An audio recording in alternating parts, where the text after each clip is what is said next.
கர்த்தருடைய பரிசுத்தமுள்ள நாமத்திற்கு ஸ்தோத்திரம். இன்றைக்கான வேத வசனம் யோசுவா 1:5. உன்னை கைவிடுவதும் இல்லை.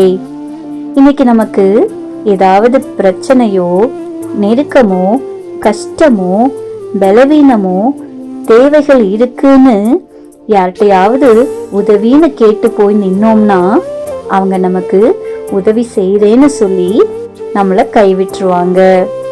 நாம ரொம்ப நம்பிட்டு இருந்தவங்க கூட ஒரு சில வேளையில நம்மள கைவிட்டுருவாங்க. நாம நினைக்கலாம், என்கிட்ட நிறைய பணம் பலம் இருக்கு, பணத்தை வச்சு எதையுமே சாதிச்சிட முடியும், பணம் என்ன கைவிடாது அப்படின்னு நினைக்கலாம். இல்லைன்னா எனக்கு நல்ல ஞானம் இருக்கு, அந்த ஞானத்தை வச்சு எல்லாமே பண்ணிட முடியும்.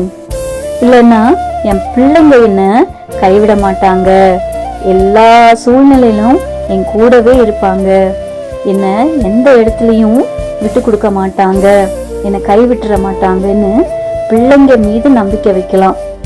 ஆனா எல்லோருமே ஏதாவது ஒரு சூழ்நிலையில நம்மள கைவிட்டுருவாங்க. உலக மனுஷங்களே அப்படிதாங்க, ஏதாவது ஒரு சூழ்நிலையில நம்மள கைவிட்டுருவாங்க. ஆனா நாம் ஆராதிக்கிற தேவன் நம்மை ஒருபோதும் கைவிடாத தேவனாய் இருக்கிறார். யாரை அவர் கைவிட மாட்டார் தெரியுமா? சங்கீதம் 9:10 தாவீது சொல்லுகிறார், கர்த்தாவே உம்மை தேடுகிறவர்களை நீர் கைவிடுகிறதில்லை என்று. நாம மனுஷங்களை தான் முழுசா நம்புறோம். மனுஷங்களை நம்புனா ஏமாந்து அவமானப்பட்டு தாங்க போக வேண்டி வரும்.